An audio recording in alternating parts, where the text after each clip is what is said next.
démarrer tranquillement. Donc, moi, c'est Stéphane Herman. Je travaille en réanimation au CHU de Tours. Et donc, je co-modère ce webinaire avec Kada Clouche qui travaille au CHU de Montpellier. Et donc, on a le plaisir d'accueillir Bertrand Guidé, qui travaille donc en réanimation à l'hôpital Saint-Antoine à la PHP pour nous parler de la gestion de conflits avec la famille des patients de réanimation. C'est un sujet très important. Avant de commencer, quelques indications techniques, hein, comme à l'habitude. S'il y a des questions à poser, donc vous n'hésitez pas à les poser dans le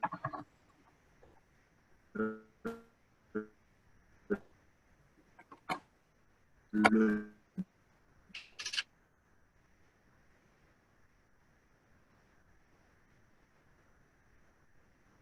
n'entends plus rien là. lien que certains étudiants ne reçoivent le lien. Normalement, une fois que vous êtes inscrit, hein, vous avez toujours le même lien. Donc, bon, on va voir si ça perdure. On essaye de régler ça. Mais normalement, vous devriez tous avoir bien reçu le lien. Voilà. Donc, merci beaucoup, Bertrand, de venir nous parler de la gestion des conflits avec la famille. C'est, je pense, vraiment quelque chose qu'on vit quotidiennement. Et puis, c'est quand même quelque chose qui nous angoisse un peu. C'est-à-dire qu'on sent bien quand ça part mal avec une famille.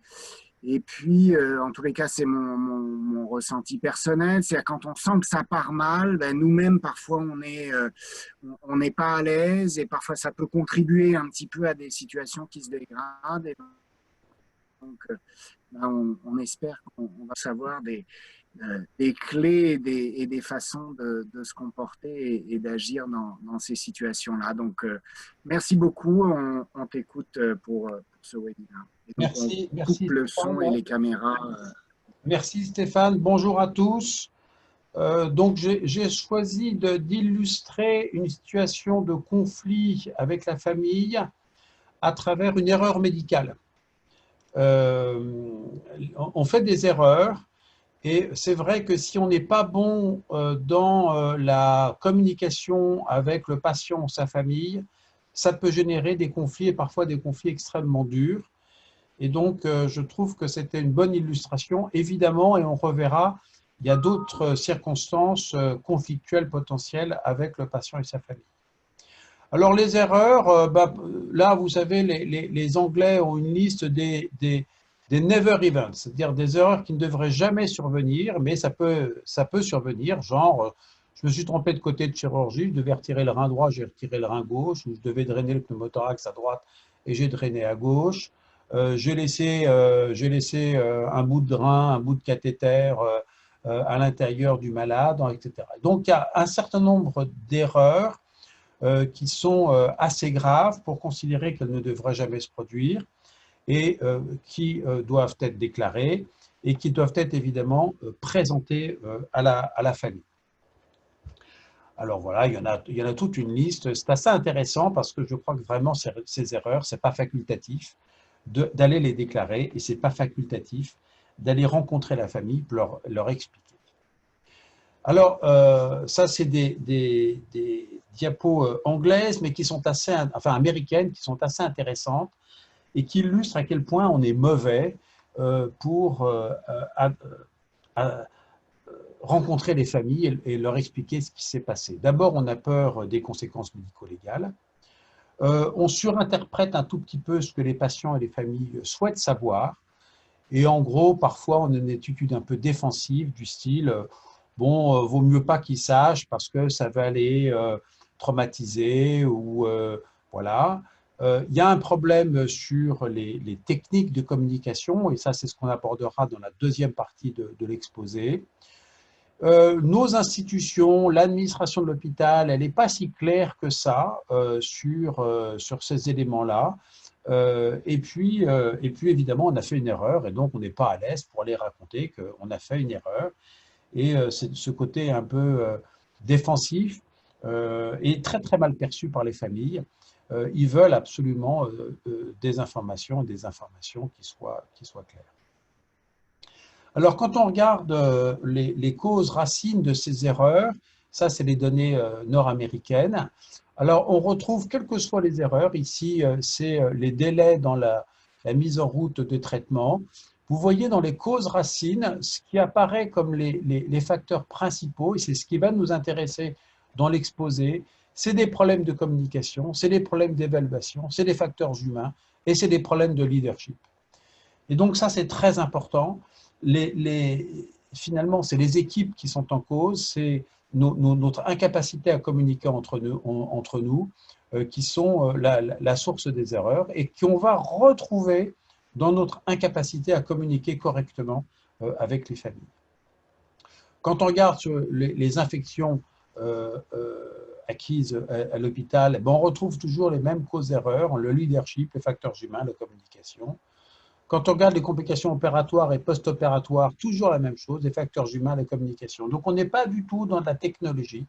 On est vraiment dans comment on travaille ensemble, comment on communique ensemble, et donc comment on va se préparer ensemble à raconter à une famille qu'on a commis collectivement une erreur. Les mauvaises procédures, le mauvais côté, toujours la même chose, le leadership, les facteurs humains, les problèmes de communication.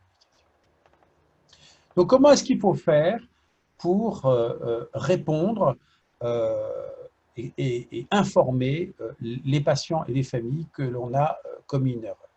Et ce que l'on peut dire, c'est que si on ne le fait pas bien, ça peut être une source majeure de conflit avec les familles. Alors voilà le petit cartoon, c'est le gars qui dit moi je ne sais pas comment vous le dire, donc je vais vous envoyer voir quelqu'un qui va vous expliquer ce qui s'est passé. Non, ça c'est pas possible.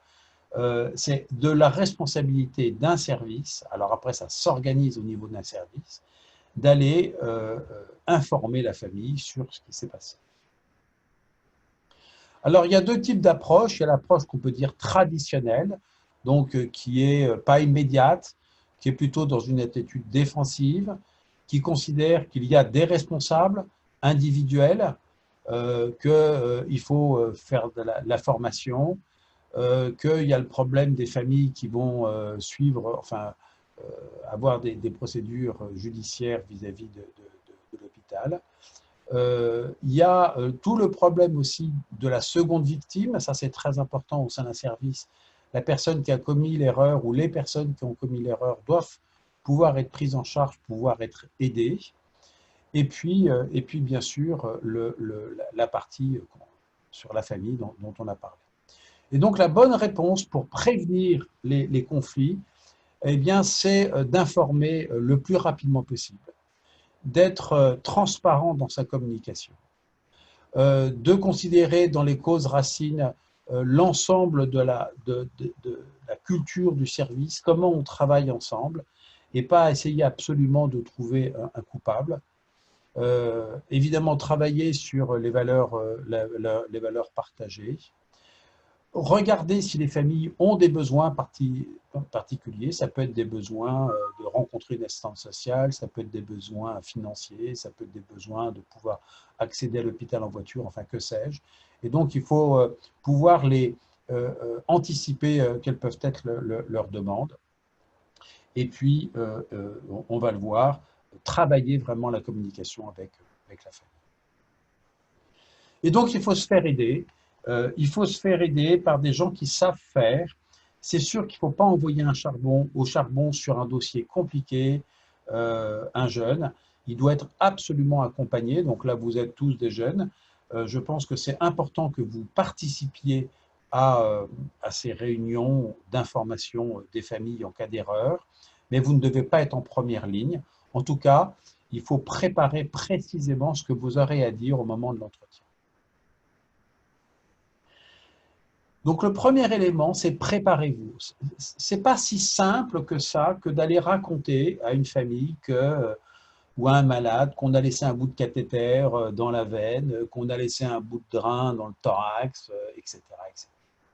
Donc, il faut d'abord, avant de rencontrer la famille, travailler dans l'équipe pour savoir qu'est-ce que l'on va dire, qui doit être présent à l'entretien, combien de personnes, quel équilibre trouver entre le nombre de personnes de l'équipe et le nombre de personnes de la famille. On ne peut pas avoir une personne de la famille avec 6 personnes de l'équipe en face, il faut qu'il y ait un certain équilibre entre les deux. Il faut vraiment savoir comment introduire l'entretien, vraiment pas se rater dans les premières phrases, dans l'accueil, on y reviendra tout à l'heure sur les techniques de communication, tout est important.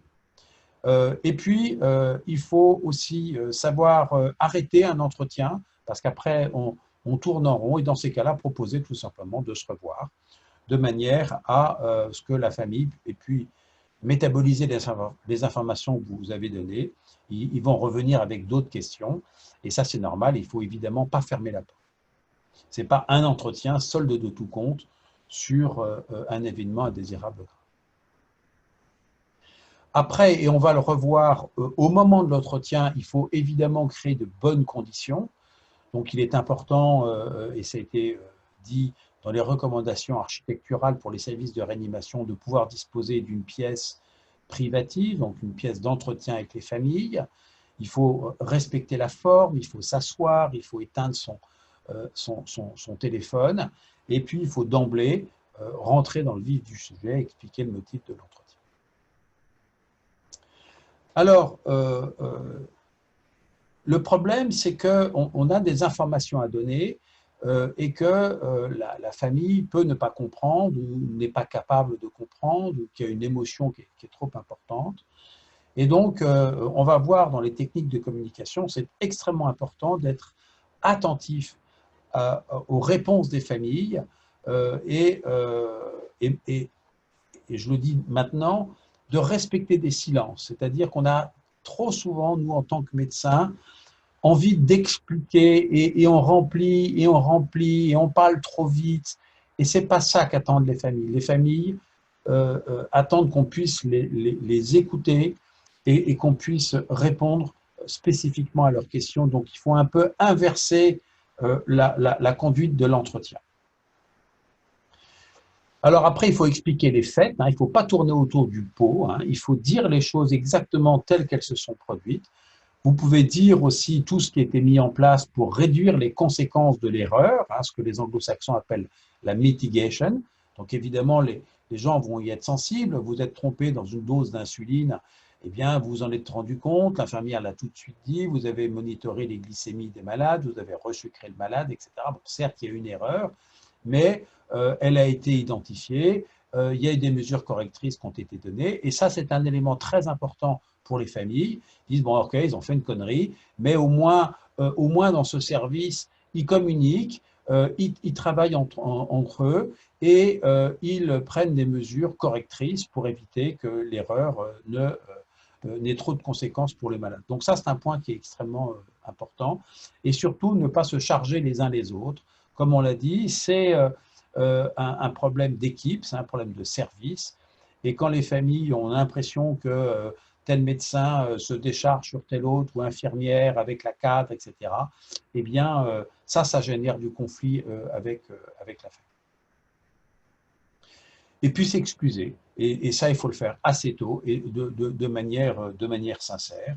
Vous devez dire, droit dans les yeux, nous avons commis une erreur et maintenant je suis là pour vous expliquer exactement ce qui s'est passé et je suis à votre entière disposition. Le service est à votre entière disposition pour vous expliquer ce qui s'est passé. Donc il y a le problème de la responsabilité, le problème de savoir si c'était évitable ou pas évitable, si c'était prévisible ou pas prévisible, parce qu'il y a un certain nombre de complications qui peuvent survenir, mais elles sont inhérentes à un certain nombre de traitements.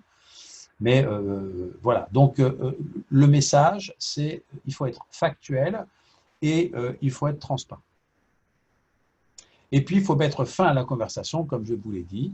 Quand c'est un entretien trop long, après on tourne en rond et il faut savoir dire, écoutez, voilà, on a échangé avec vous, très certainement vous aurez d'autres questions, et bien écoutez, on on se reverra.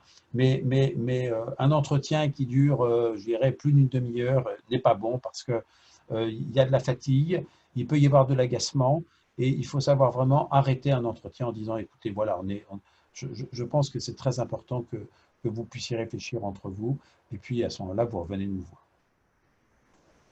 Alors, comme je vous ai dit, il y a énormément de sources de conflits dans un service de réanimation. On a vu là l'exemple de communication avec la famille à l'occasion d'une erreur médicale. Je dis erreur médicale parce qu'en France, on dit événement indésirable grave lié aux soins. Les anglo-saxons disent erreur médicale. Ça a le mérite de la clarté. Alors, il y a d'autres circonstances où on ne peut pas très bien faire, et ça génère du conflit avec la famille. Il y a une première circonstance, c'est au moment de l'admission d'un malade. Donc, imaginez, vous êtes le mari, le fils, la fille d'un malade qui vient d'être hospitalisé et on vous envoie balader en vous disant restez là. Voilà. Donc, ça, c'est pas bien. C'est comme au théâtre. Vous ratez votre entrée en scène, et bien les gens se souviennent et vous perdez tout votre crédit. Donc, c'est vrai que c'est compliqué. Quand vous avez à prendre en charge un malade qui est très instable, qui arrive directement dans un camion de SMUR ou que sais-je, et qu'il faut effectivement le techniquer rapidement, etc., il faut absolument que quelqu'un de l'équipe aille voir la famille, si la famille est présente, et dire, ben voilà, il est bien arrivé, il est vraiment pas bien, on doit s'en occuper en urgence, il est bien là, et on reviendra vous voir quand on en saura plus, quand on aura pu le stabiliser, etc. Ça vous prend exactement 30 secondes et ça, c'est très important.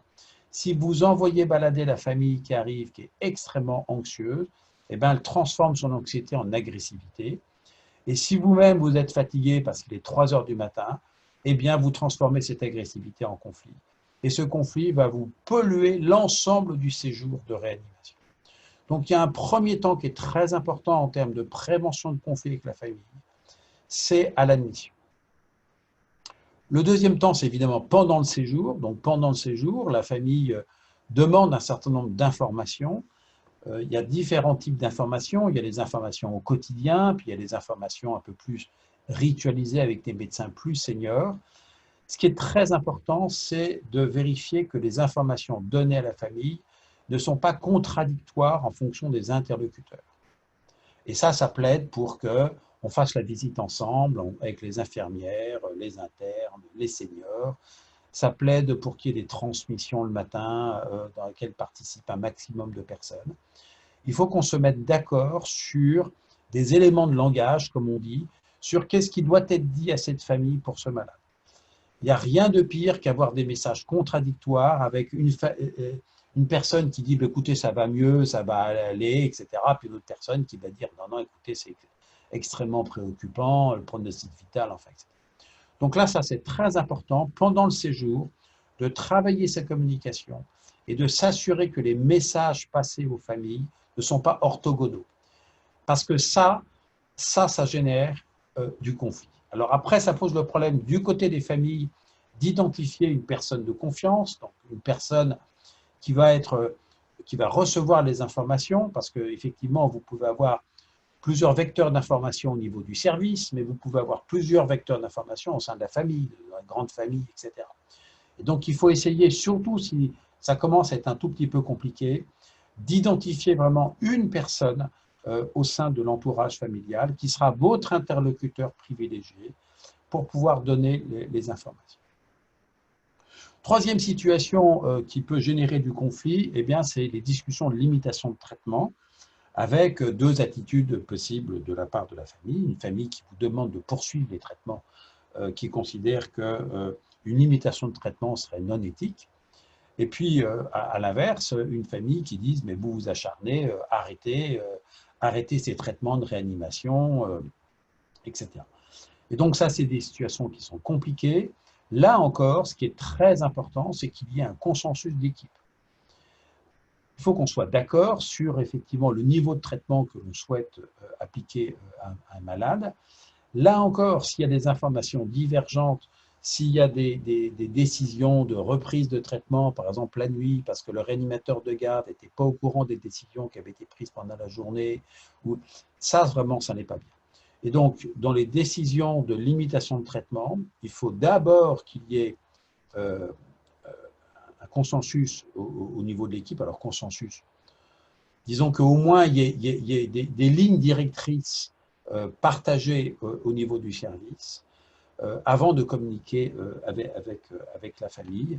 Évidemment, la famille est partie prenante dans la discussion, mais commencer à aborder ces questions de manière ponctuelle alors qu'on n'a pas réfléchi collectivement, ça peut être source de conflits importants avec la famille. Le décès, les circonstances du décès, c'est très important. Vous perdez votre père, ben vous n'avez qu'un seul père, et vous vous souviendrez toute votre vie de comment ça s'est passé. Est-ce qu'on vous a prévenu qu'il n'allait pas bien? Est-ce que vous étiez présent? Est-ce qu'on vous a proposé d'être présent au moment de son décès? C'est un point qui est absolument majeur, et vous savez qu'il y a des décès pathologiques, donc des familles qui, 6 mois après le décès de leurs proches, continuent à ressasser ce décès, n'arrivent pas à revivre normalement. Et donc là, on a une responsabilité sur l'accompagnement des familles au moment du décès. Là encore, si ça ne se passe pas bien, ça peut être source de conflits parfois durs avec la famille, parce que c'est une famille qui est, on va dire, psychologiquement touchée et qui exprime son désarroi, ses difficultés psychologiques de manière agressive, et ça suscite effectivement des conflits avec l'équipe. Et puis la sortie, c'est tout le problème de, par exemple, malheureusement avec le Covid, on va le voir, c'est la réanimation est pleine, on doit prendre un malade en urgence, et ben on va sortir à 3 heures du matin le malade le moins grave de la réanimation, la famille n'est pas prévenue, découvre le lendemain matin que son proche a été muté dans un autre service, et ça peut vous être reproché. Alors c'est compliqué, c'est toujours pareil, on essaye de faire au mieux, hein, mais ça veut dire, sur tous ces exemples, qu'il doit y avoir des lignes directrices au niveau du service, et qu'il doit vraiment falloir considérer le service comme une équipe. Ce n'est pas un individu, ce n'est pas un chef de service tout seul, ce n'est pas un interne tout seul, c'est l'ensemble des intervenants du service qui contribuent à prévenir les conflits avec la famille. Alors maintenant, dans une deuxième partie, à moins qu'il y ait peut-être des questions sur cette première partie, ou sinon j'embraye sur la deuxième partie. Oui, il n'y a pas de questions là, a priori. Ok, bon, j'embraye sur la deuxième partie, puis je pense qu'il y aura des questions. Donc, j'ai emprunté à Nancy Candish Barnes, certains peut-être vous la connaissez, elle travaille avec Elie Azoulay dans le groupe de recherche Famiréa, c'est une sociologue, et je l'ai sollicité plusieurs années pour faire des exposés sur les techniques de communication dans le cadre du desk d'Île-de-France. Et j'ai repris quelques-unes de ces diapos qui me paraissent extrêmement intéressantes et qui illustrent les problèmes de communication et les erreurs de communication que l'on peut commettre. Donc, on a des émetteurs, c'est-à-dire en gros nous, hein, et puis il y a les familles. Et puis, il y a différentes étapes entre ce que je sais dire, ce que je veux dire, ce que j'ose dire, ce que je dis, le message que je passe, et puis du côté des familles, ce que tu entends, ce que tu comprends, ce que tu écoutes, ce que tu admets, ce que tu acceptes. Et on peut considérer qu'il y a une perte de charge entre ce qui est dit et ce qui est finalement accepté, et qu'au final, on va dire 10 à 30%, pour faire simple, on va dire 20% seulement du message émis va être retenu par la famille. Le deuxième élément qui est important, c'est de rappeler qu'évidemment, on est dans une communication asymétrique. C'est-à-dire que le médecin, il est dans une situation professionnelle, il doit, dans le cadre de son exercice professionnel, donner des informations, et il a l'information.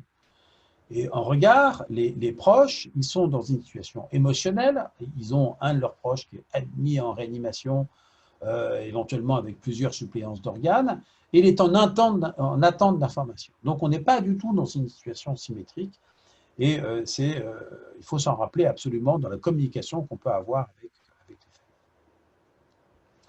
Alors, dans la communication, il y a plusieurs vecteurs de communication. Il y a la communication verbale, la communication non verbale, paraverbale et les silences. Donc, on va revoir tous ces éléments et vous allez voir que la contribution de chaque élément de communication est assez étonnante. Donc, premièrement, la communication verbale, c'est donc ce que je dis. C'est les mots que j'utilise. Et donc, on n'est parfois pas très bon avec les mots qu'on utilise. Bien sûr, on utilise beaucoup trop de mots techniques. On utilise des mots parfois effrayants, sans s'en rendre compte. Et il faut donc avoir un discours clair et positif. Si vous dites ne pensez pas à un éléphant rose, ben évidemment, on pense à un éléphant rose. Donc il faut avoir des mots affirmatifs et valorisants. Vous avez raison. Des formules ouvertes du type vous pouvez, il est possible que, etc. Donc la communication verbale, vous voyez, vous posez finalement la même question, mais vous la posez de deux manières différentes. Ça, c'est un papier d'anesthésie intensive care. Avez-vous mal? 54% des malades vous disent oui. Comment vous sentez-vous? 24% des malades vous disent qu'ils ont de la douleur. Et donc, vous avez des réponses qui sont différentes en fonction de la façon avec laquelle vous posez la question. Exemple de Nancy. Bonjour madame, je m'appelle Jules Dubois, je suis votre médecin, ne vous inquiétez pas, tout va bien se passer, vous n'avez pas trop froid. Ben, qu'est-ce qu'il entend, le malade? Il entend inquiété, froid. Qu'est-ce que vous pourriez dire? Bonjour madame, je m'appelle Gilles Dubois, je suis votre médecin, soyez tranquille, tout va bien se passer, avez-vous assez chaud? C'est exactement la même chose, mais ce n'est pas les mêmes mots. Et ça ne génère pas la même inquiétude chez les familles. Donc, la communication verbale, c'est des mots, et dans les mots que vous choisissez, vous devez choisir des mots simples, des mots positifs et des mots non effrayants. N'ayez pas peur, ça ne va pas être long, ça ne va pas faire mal. J'ai peur, ça va être long et je risque d'avoir mal. Vous pouvez dire exactement la même chose, soyez rassurés, cela va être rapide, ça va bien se passer.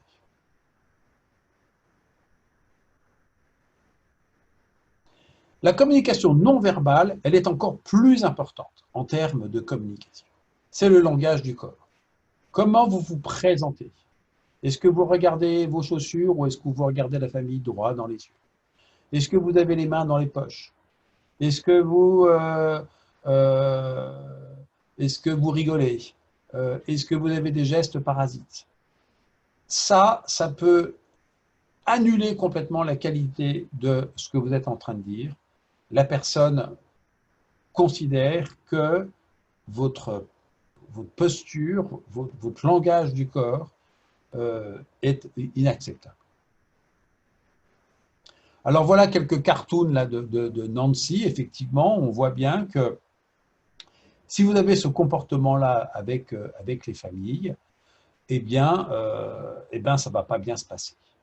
Vous voyez, différents comportements, hein, voilà. Le seigneur, le retors, le dormeur, ça ne va pas, ça. Hein. Alors, c'est très important quand vous accueillez les familles, et c'est vrai bien sûr sur l'annonce d'un décès, hein, il y a la famille qui arrive, hein, puis vous devez annoncer des décès. Comment vous allez même marcher dans le couloir pour aller rencontrer la famille? Vous pouvez marcher comme ça, vous pouvez marcher comme ça, vous pouvez marcher comme ça. Eh ben, a priori, il faut marcher comme ça, il faut regarder directement la famille. Et toutes les attitudes, c'est assez rigolo d'ailleurs quand on voit les gens dans des réunions, toutes les attitudes finalement disent quelque chose de votre situation. Est-ce que vous êtes à l'aise ou est-ce que vous êtes au contraire angoissé ou est-ce que vous ennuyez, etc. Donc la communication non verbale, elle est extrêmement importante. Donc le langage du corps. Langage du corps. Comment vous regardez les familles, comment vous les accueillez. Donc, si on prend un exemple, la famille vous dit, ben voilà, est-ce qu'il souffre, docteur? J'ai peur qu'il ait mal, il n'a pas mal, rassurez-moi. Et le médecin lui dit, soyez rassuré, il est confortable, il reçoit des médicaments pour le soulager, mais le docteur, en disant ça, il a une sale tête, il a l'air d'être extrêmement inquiet, il n'est pas du tout rassurant. Et donc, quand vous avez une espèce d'opposition entre le langage verbal et le langage paraverbal, donc le langage du corps, eh bien, la famille retient le langage paraverbal. Et donc, encore une fois, travaillez votre posture, travaillez la façon avec laquelle vous vous présentez quand vous communiquez avec la famille.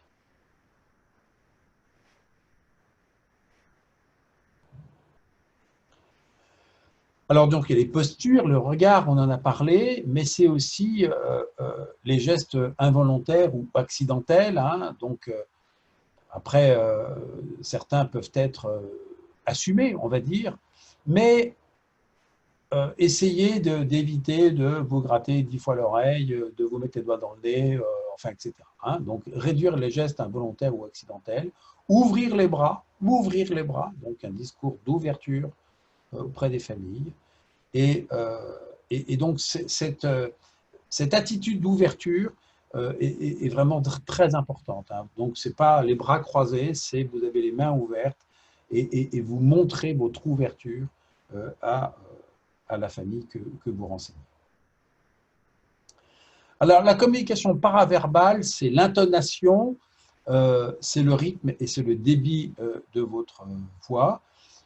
Donc, c'est sûr que si vous racontez une histoire, mais c'est comme en pédagogie, si vous faites un cours et que le cours il est monocorde, c'est toujours pareil, et ben les gens s'endorment, n'écoutent plus ce que vous racontez, etc. Et donc, il faut parfois d'abord s'arrêter. Hein, donc, les silences, c'est pour ceux qui font de la musique, parmi vous, c'est très important de respecter des temps de silence.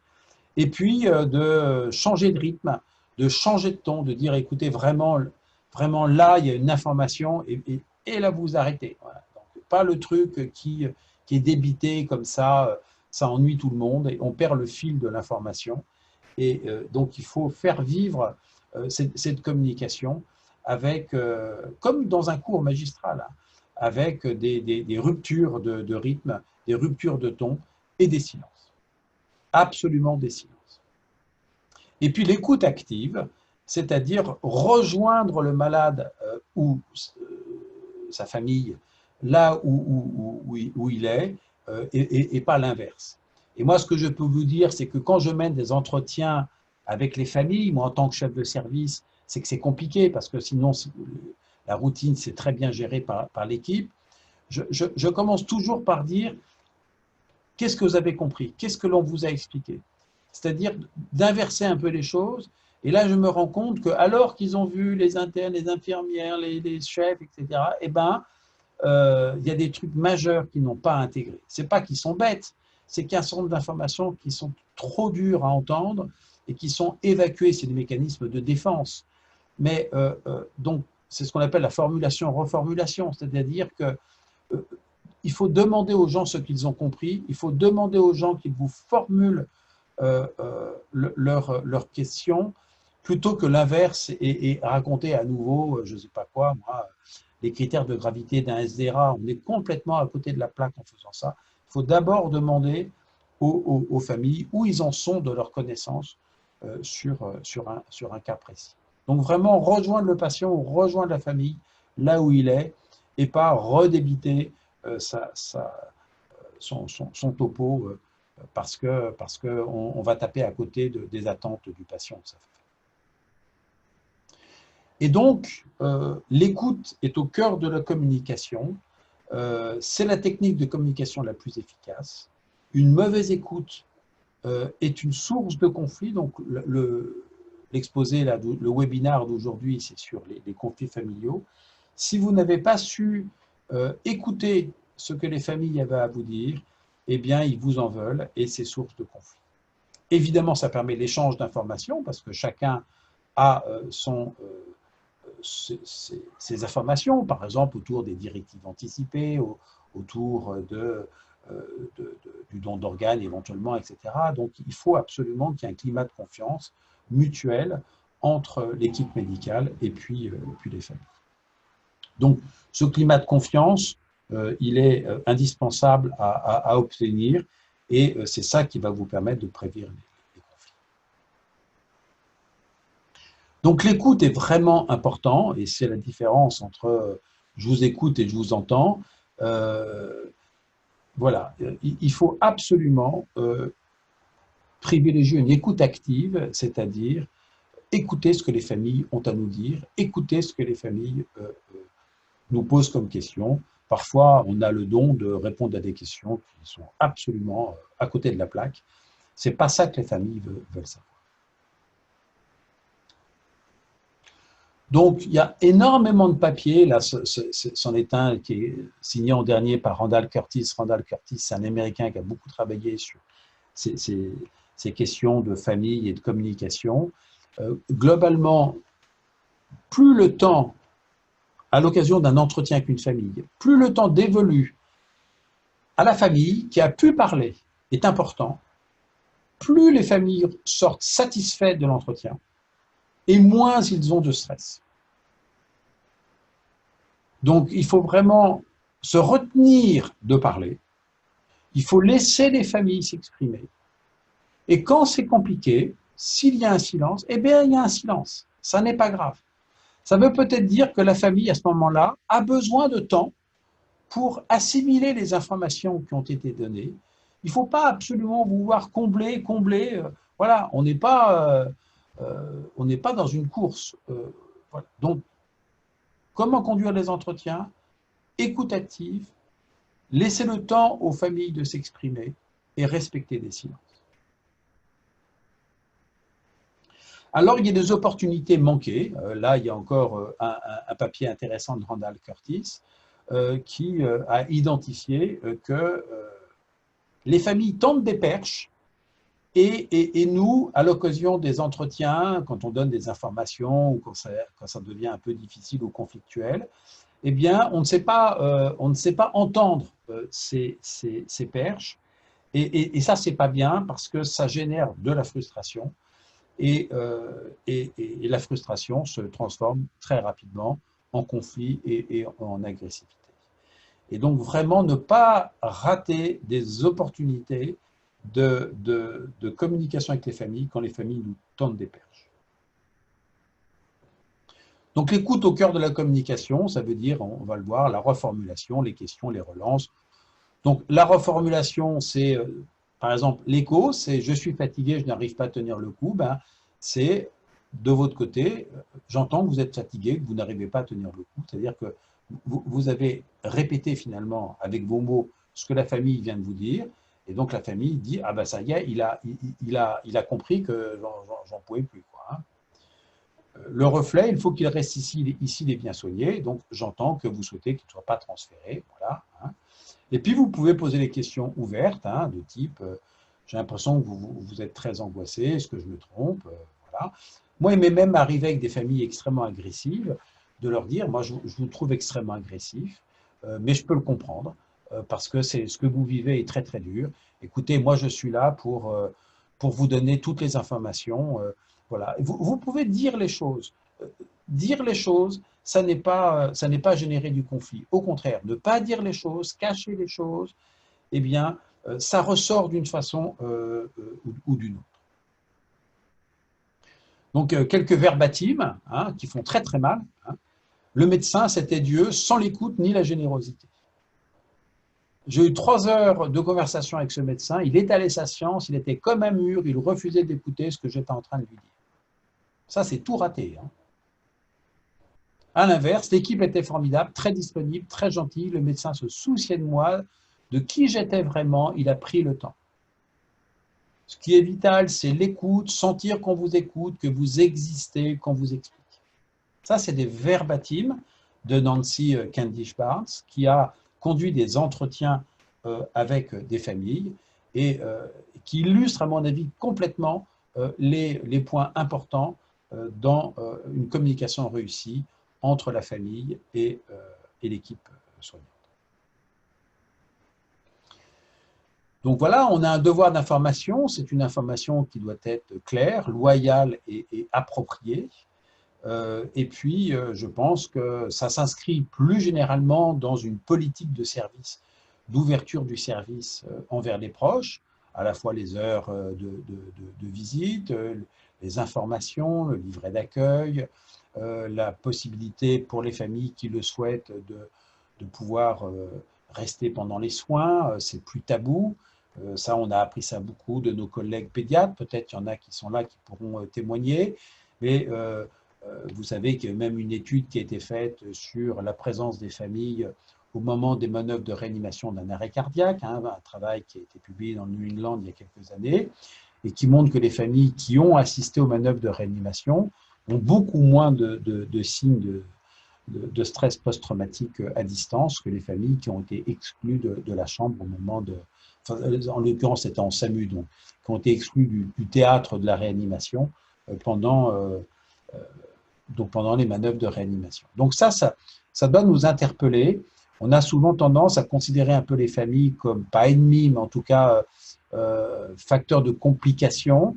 Et ben dans certains cas, quand les familles comprennent ce que l'on fait, eh bien, elles sont moins agressives parce qu'elles voient qu'effectivement, on bosse, on s'occupe des malades et qu'on n'a rien à cacher.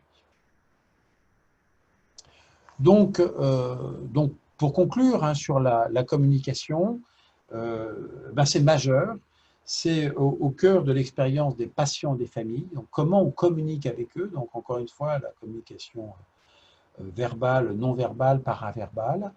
La communication en elle-même peut être thérapeutique, mais évidemment, il ne faut pas faire d'erreur de communication. Bien vérifier la concordance entre le message verbal et non verbal. On l'a vu que ce qui était retenu par les familles, c'était le message non verbal.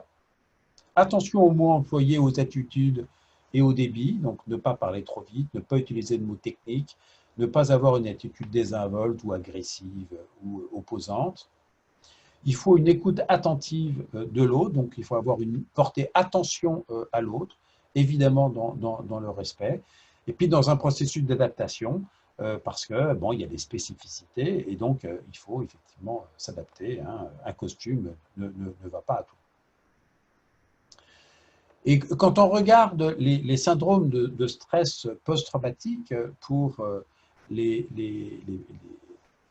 patients et les familles des patients, bien vous voyez que dans les facteurs qu'on retrouve, c'est que les familles ont considéré qu'ils n'avaient pas eu assez de temps pour avoir de l'information, que l'information n'était pas bien compréhensible et que l'information était incomplète. Et donc ces éléments-là ont généré du syndrome de stress post-traumatique. Et quand on regarde le deuil pathologique, eh bien, quand la communication avec les médecins n'était pas satisfaisante, eh bien, ça génère du deuil compliqué pour les familles. Donc, il faut que le service génère un climat de confiance dans la relation entre l'équipe soignante et la famille. Il faut donc que l'ambiance du service soit adaptée, ça c'est tout à fait un autre topo, c'est comment est-ce qu'on génère un climat de service qui soit propice à une bonne communication, et puis donc une équipe qui va bien, et c'est vrai qu'une équipe qui est épuisée, a du mal à bien communiquer, de la même manière que si vous sortez de garde, vous n'avez pas dormi de la nuit, ne conduisez pas un entretien avec la famille quand c'est un peu compliqué, parce que vous allez être agressif, vous êtes crevé. Dans ces cas-là, il faut absolument passer le flambeau. Et donc là, encore une fois, la communication, ce n'est pas l'affaire d'une personne, c'est l'affaire d'un service. Et pour la communication compliquée, il faut être plusieurs. Et c'est bien d'avoir une infirmière, un junior et un senior pour communiquer avec les familles. Donc pour conclure, et après on va passer au QCM, donc importance de l'équipe, ce n'est pas l'affaire d'une personne. Il faut travailler sa communication, donc ça peut se faire avec des jeux de rôle. On peut faire des jeux de rôle même sans acteurs. Moi, j'ai animé des jeux de rôle avec les propres participants, et ça avec des petits scénarios, voilà. Il faut être transparent, il faut respecter les délais. Quand vous avez quelque chose à dire, il ne faut pas le dire une semaine après, il faut le dire là. Il faut prendre rendez-vous avec les familles. Et puis, il faut absolument que ce soit cohérent au sein de l'équipe. Donc, Stéphane, on commence les QCM comme ça ou il y a des questions avant les QCM, comme vous voulez?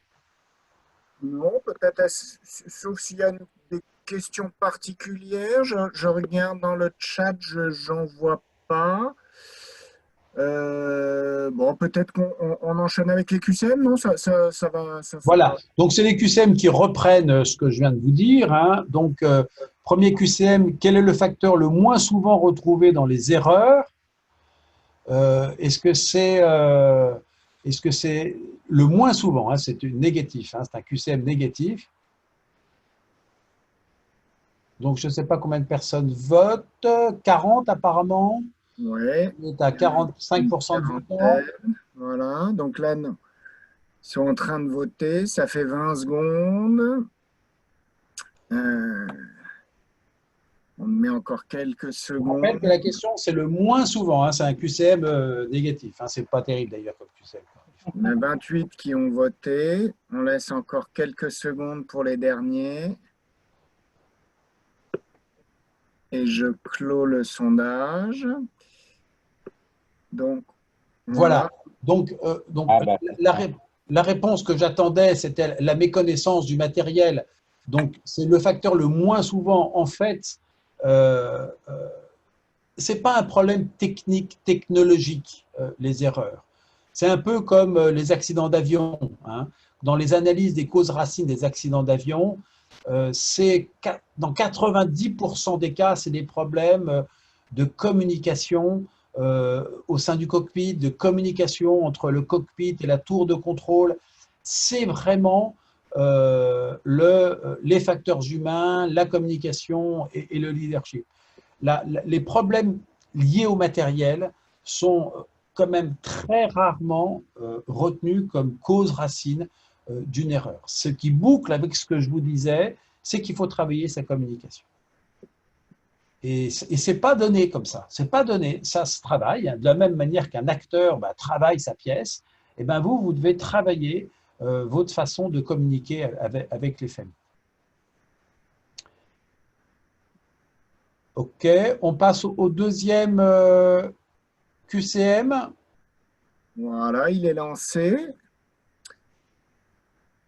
Donc, les sources de conflit avec la famille. Alors, Quelles sont les sources de conflit avec la famille en rapport avec une erreur? Et c'est à choix multiples. donc est-ce que c'est retard à l'information de la famille? Est-ce que c'est une information tronquée? Est-ce que c'est une absence de transparence, une absence d'empathie ou une attitude défensive? Quels sont les éléments qui contribuent à générer du conflit avec la famille? Donc, il y a plusieurs réponses possibles. Moi, je ne vois pas sur mon écran l'état d'avancée des Alors, réponses. il y a les trois quarts qui ont voté. On laisse encore quelques secondes. Et je vous affiche là. Tout le monde voit les résultats là, par contre. Voilà, oui, je vois les résultats. Voilà. Voilà. Donc, ce que j'attendais, c'était toutes, hein, toutes les réponses étaient bonnes. C'est ce que je vous ai indiqué. Donc, retard à l'information, finalement, la famille se demande ce qui s'est passé, se dit on me cache des choses, etc. Et donc, commence à être agressive, etc. L'information tronquée, ça, surtout si après, il va y avoir des suites médico-judiciaires, etc. Ou encore pire, des informations falsifiées. Alors ça, c'est terrible. Effectivement, l'absence de transparence, il faut dire les choses telles qu'elles se sont passées. L'absence d'empathie, on l'a vu. Et puis une attitude défensive. Donc, tous ces 5 éléments contribuent à générer du conflit avec les familles. Il faut donc, en miroir, donner l'information le plus vite possible, donner l'information dans son entièreté, quitte à le faire sur 2 entretiens, être transparent sur ce qui s'est passé, faire preuve d'empathie, s'excuser, et puis éviter une attitude défensive. Alors, je démarre le suivant. Et donc, il est lancé. Donc, le troisième QCM, c'est quel pourcentage de ce qui est dit est retenu par les familles.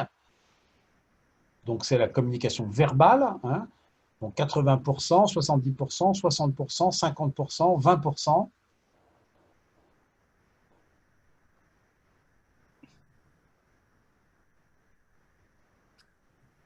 On est à 77%. On laisse encore quelques secondes.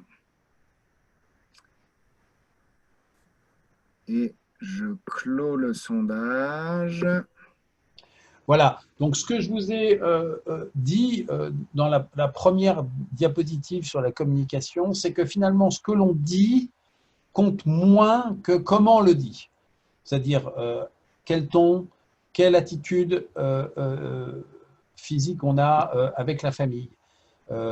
Si vous devez annoncer un décès, vous accueillez la famille dans un couloir, vous avez la tête un peu penchée sur le côté, vous avez les mains serrées devant vous, vous marchez lentement, vous regardez la famille, elle a tout compris.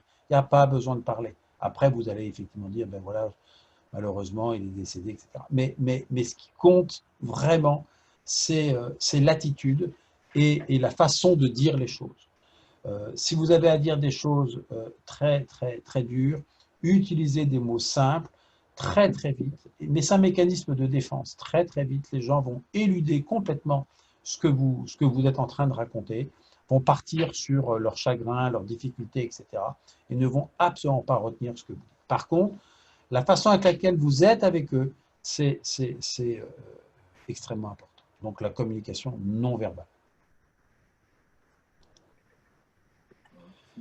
Et donc, on passe au quatrième QCM. Il est lancé. Donc, quels sont les supports de la communication? Donc, je vous propose l'attitude physique, le regard. Donc, c'est un QCM à choix multiples. Hein, vous avez plusieurs réponses possibles. Le ton et le rythme de la voix, les mots utilisés et le respect des périodes de silence.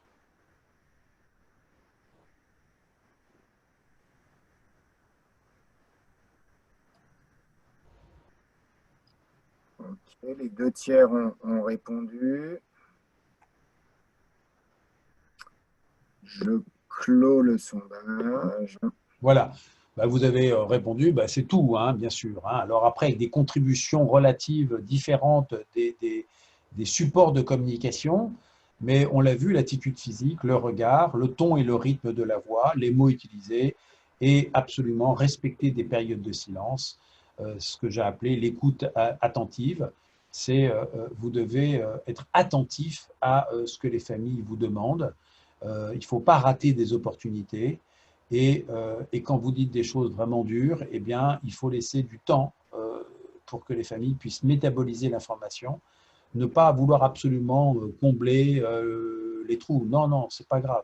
C'est pas grave. Il y a un petit temps d'arrêt, ben, il y a un temps d'arrêt et ça permet aux familles d'intégrer ce que vous êtes en train de leur dire. Donc voilà ce que je voulais vous dire. Je suis évidemment prêt à répondre à vos questions, remarques. Là, il y a le dernier qui est en cours. Quelle est la part de la communication verbale dans on l'a on l'a fait 2 fois, autant pour moi. C'est moi. Voilà. Ok, autant pour moi. Merci beaucoup. Est-ce qu'il y a des questions? Kada, peut-être tu as une question? Moi, j'avais juste, d'abord, je voulais remercier Bertrand Guidé parce que c'était très instructif, très pédagogique et ça apporte beaucoup parce que c'est quelque chose que l'on vit tous les jours. Alors moi, ma question, c'est que les conflits que l'on voit de façon répétée, c'est souvent ce qu'il a appelé les éléments contradictoires. Et c'est pas forcément que les médecins donnent des données contradictoires, parfois c'est la famille qui comprend pas tout à fait la même chose. Et j'ai bien aimé ce qu'il disait, la reformulation. Alors, est-ce qu'il peut un peu approfondir là-dessus? Comment on peut éviter ces éléments contradictoires? Ben, c'est compliqué parce que je vous ai présenté au départ l'asymétrie de la communication, c'est-à-dire le médecin qui a les informations et et la famille qui est en demande d'informations. En fait, c'est plus compliqué que ça, parce que évidemment, il y a plein d'interlocuteurs potentiels dans un service, et au niveau de la famille, il y a plein d'interlocuteurs potentiels. Et donc, évidemment, les opportunités d'une information un peu contradictoire entre ce qui est dit, ce qui est reçu, et ce qui est reçu et ce qui est dit, c'est très compliqué. Donc, ça veut dire que quand on sent que c'est un peu compliqué, il faut savoir s'asseoir, se mettre autour d'une table, justement pour remettre les morceaux ensemble. Et c'est là où, à mon avis, il y a vraiment un rôle des seniors d'un service, quand vous percevez que ça commence à être compliqué, qu'il y a un peu de conflit intrafamilial, parce que aussi parfois on est confronté à des familles qui ont des visions très différentes, ou des visions où ils veulent arrêter, ou d'autres qui veulent continuer, etc. Donc c'est très compliqué. Donc dans ces cas-là, alors pour le coup, on n'est pas du tout dans la communication du quotidien, où on est debout dans le couloir ou dans la chambre du malade qui est sédaté, donc on peut parler avec la famille. Là, moi, je préconise vraiment de faire un entretien ritualisé, c'est-à-dire on est assis, on est autour d'une table, la porte est fermée, le beeper est éteint, on est dédié à la famille. Voilà, et ça, c'est très important. Alors, il faut parfois être sensible à des signaux faibles, où effectivement, les infirmières vous disent la famille, je ne la sens pas, elle pose plein de questions, elle commence à être agressive, etc. Et donc, dans ces cas-là, je pense qu'il faut être proactif et proposer à la famille un entretien, mais pas un entretien debout dans le couloir, un entretien un peu ritualisé dans une salle, voilà, dédiée, on n'est pas dérangé. Voilà. Ouais, très bien. Et j'avais juste une autre petite question. Les heures de visite, c'est-à-dire réa ouverte ou fermée, est-ce que c'est important dans la gestion des conflits? Alors, les gens qui… alors, moi, pour le service, les infirmières ne veulent pas avoir les familles le matin. Voilà. Et les médecins, pas tellement non plus. Par contre, le reste du temps, c'est ouvert. Il y a des réa qui sont 24/24 ouvertes aux familles. Les gens qui ont cette politique extrêmement large disent c'est plutôt protecteur vis-à-vis des conflits avec les familles, parce que les familles voient comment on travaille. Voire dans certains services, je parlais des réanimations pédiatriques, les familles peuvent assister à un certain nombre de soins. Et ça, c'est de nature à diminuer l'agressivité des familles vis-à-vis des équipes qui voient comment elles travaillent. Donc voilà. Après, dans l'immense majorité des cas, quand vraiment on ne veut pas que la famille soit présente au moment d'un soin, eh ben on demande à la famille de sortir et puis ça se passe bien. Mais ça va plutôt dans le sens d'une politique d'ouverture des services aux familles. Oui. D'accord. Merci encore pour ce bel exposé. Alors, il y a plusieurs questions d'étudiants que merci de les avoir posées. Alors, premier servi, il y a Maëva Legoï qui pose deux questions. Elles sont toutes très pertinentes, je trouve. Quand la personne de confiance n'est pas celle qu'on voudrait, notre interlocuteur privilégié, celle qui comprend notre prise en charge et l'accepte, comment on fait, on préférerait parler à un autre membre de la famille, mais finalement, c'est pas celui qui décide. Donc ça, c'est oui, ça. Oui, ben, c'est une bonne question. Ben, ça peut être extrêmement compliqué, surtout quand les familles sont en conflit intrafamilial. Le plus souvent, la personne de confiance, malheureusement en France, n'a pas été désignée avant. Voilà.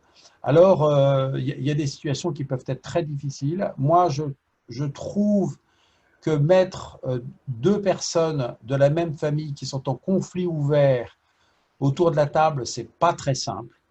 Nous, on a eu à gérer, par exemple, une famille où il y avait la compagne du malade et puis il y avait l'ex-femme, mais en fait, ils n'étaient pas divorcés. Donc, la femme se présentait comme l'épouse alors qu'en fait, ça faisait 10 ans qu'elle ne vivait plus avec le malade. Et donc, il y avait un conflit entre les deux femmes, un conflit très, très dur. J'ai jamais essayé de les mettre ensemble. C'était impossible. Et donc, en fait, on a fait malheureusement, exceptionnellement, on a fait des entretiens séparés des deux personnes. Je ne savais pas vraiment qui était la personne de confiance parce que la femme disait c'est moi la personne de confiance. Et la concubine, on va dire, du malade qui vivait finalement avec lui depuis 10 ans disait mais on ne l'a pas vu depuis 10 ans et c'est évidemment moi la personne de confiance. Et donc moi je n'ai pas statué sur qui était officiellement la personne de confiance et puis j'ai vu individuellement ces deux personnes séparément. Alors, la deuxième question, merci beaucoup donc de Maëva, et qui rejoint peut-être une troisième question qu'on a eue également de Sacha, c'est comment être rassurant, c'est-à-dire trouver le juste milieu entre dire ça va bien se passer alors qu'on n'en est pas certain, versus être alarmiste, ce qui peut préparer au pire, mais peut aussi générer de l'angoisse. Et donc, il y a une question tout à fait similaire, à mon sens, de Sacha. Comment gérer notre propre incertitude? Est-ce qu'on peut dire je ne sais pas, ce qui a le mérite de la transparence, mais qui peut aussi générer de l'angoisse. Donc, je pense que ça se recoupe un peu les deux questions. Je ne sais pas, est-ce que je dois être alarmiste? Je crois qu'il faut surtout être naturel, il faut être empathique, il ne faut pas surinterpréter les données, il faut être transparent. Si on dit on ne sait pas, on ne sait pas. Vous savez, il y a le concept de réanimation d'attente, c'est-à-dire on admet quelqu'un, mais on ne sait pas vraiment si on a raison de l'admettre ou pas l'admettre. Et on peut discuter très précocement avec les familles, de dire, bah, écoutez, on l'admet en réanimation, on va essayer de faire le notre maximum, mais il faut absolument qu'on se revoie dans 3 jours. Si vraiment il n'y a pas d'amélioration sous traitement, on pourra peut-être discuter d'arrêter les traitements. Donc ça c'est quelque chose qui peut être fait. Mais je crois que si on ne sait pas, on peut dire qu'on ne sait pas. Ou on peut dire, écoutez, voilà, moi ce que je vous dis aujourd'hui, ça sera plus valable dans 2 jours. On a un peu ça avec le Covid. Hein. Il y a des gens qui disent des choses et puis qu'après, ça s'avère être des grosses bêtises. Mais en même temps, on ne peut pas dire, on ne peut pas être assurant alors qu'effectivement, on a de plus en plus de malades actuellement hospitalisés. Donc, c'est compliqué. Je pense qu'il faut dire les choses telles qu'elles sont. Et si on a des incertitudes, il faut dire nos incertitudes. Et puis, mais ouvrir la porte et dire, bah, écoutez, peut-être on y verra plus clair dans 2-3 jours. Ce que je vous propose, c'est qu'on se revoie dans 2-3 jours. Tout à fait d'accord avec la réponse. Une des façons, hein, c'est, pour faire écho à la présentation, c'est d'essayer de ne pas se focaliser sur notre propre incertitude à nous. Notre objectif, c'est de répondre aux incertitudes de la famille, en fait. Et donc, à nouveau, être dans l'écoute. Et une fois qu'on a compris, eux, leurs incertitudes, eh ben, peut-être qu'on pourra mieux y répondre. Et c'est souvent peut-être un défaut qu'on peut avoir, nous, de se laisser, entre guillemets, piéger par nos propres incertitudes qui peut-être n'inquiètent pas tellement la famille en soi. Non, en tout cas, il ne faut certainement pas des réponses techniques. Tout à fait. Voilà, vous avez un malade grave qui est ventilé, qui a un shunt majeur, que vous mettez sur le ventre, etc. Ça, c'est de la tambouille interne d'une certaine façon. Par contre, ce que vous devez dire à la famille, bah, écoutez, là, vraiment, c'est très préoccupant. Les signaux d'amélioration, ce sera si effectivement on peut le remettre sur le dos, si effectivement on peut diminuer l'oxygène, et puis vraiment si dans quelques jours on pourra arrêter la ventilation, retirer ce tube qu'il a dans la gorge, enfin, etc. Mais il faut donner des perspectives, je pense. Il ne faut pas générer de faux espoirs. Et puis, il faut surtout s'inscrire dans la durée et la réévaluation régulière. Merci. Et donc, une question, alors la plus technique, dans le cas de Covid, il y a eu beaucoup moins de visites, voire pas du tout à certains moments. Et donc, des entretiens par téléphone. Et donc, là, il n'y a plus trop de non-verbal. Est-ce qu'il y a des conseils particuliers sur voilà, Alors, moi, je peux témoigner de ce que l'on a fait. Premièrement, il y a un certain nombre de sociétés qui ont aidé, qui ont mis à disposition des tablettes où on peut effectivement mettre en communication la famille avec la chambre du malade. Et donc, alors après, est-ce que c'est générateur d'angoisse? Au moins qu'ils puissent voir s'ils ne peuvent pas rendre visite. Après, c'est une politique de service. Moi, je pense qu'une politique sans visite du tout, c'est pas possible, ça paraît très, très difficile. En revanche, c'est vrai que s'il y a des visites, ben, ça génère du travail supplémentaire pour les infirmières, pour accueillir les visites, pour habiller les visites. Voilà, donc il faut que ce soit des visites relativement restreintes, à la fois qui peuvent être sur rendez-vous. Hein. Nous, on a donné des horaires de visite pour pas que toutes les familles arrivent en même temps, avec un temps de visite pas trop long, genre une demi-heure, et puis une personne, voire 2 personnes maximum par patient. Et puis donc cette formule que certains patients, enfin familles de patients ont relativement apprécié, où il y avait effectivement possibilité de filmer avec une tablette le malade et de donner des informations à la famille qui était à distance. Donc voilà, c'est sûr que malheureusement, beaucoup de services de réanimation n'ont pas de psychologue et qu'il y a une très forte demande des familles vis-à-vis des psychologues. Ça, on s'est rendu compte à l'occasion du Covid qu'il faut absolument arriver à mobiliser du temps de psychologue. Il y a une énorme demande de la part des familles. Ok, merci beaucoup. S'il n'y a plus de questions, il est 20h08. On va, je crois, clore ce webinaire. Merci infiniment pour cette présentation vraiment de grande qualité qui a suscité pas mal de questions et de discussions. Voilà, ben, merci beaucoup. Merci à tous, merci à toi Stéphane et à Kada. Merci. Et bravo pour cette initiative, c'est très bien. Merci et bonne soirée à tous et, Au revoir. et au prochain webinaire. Allez, au revoir, bonne soirée.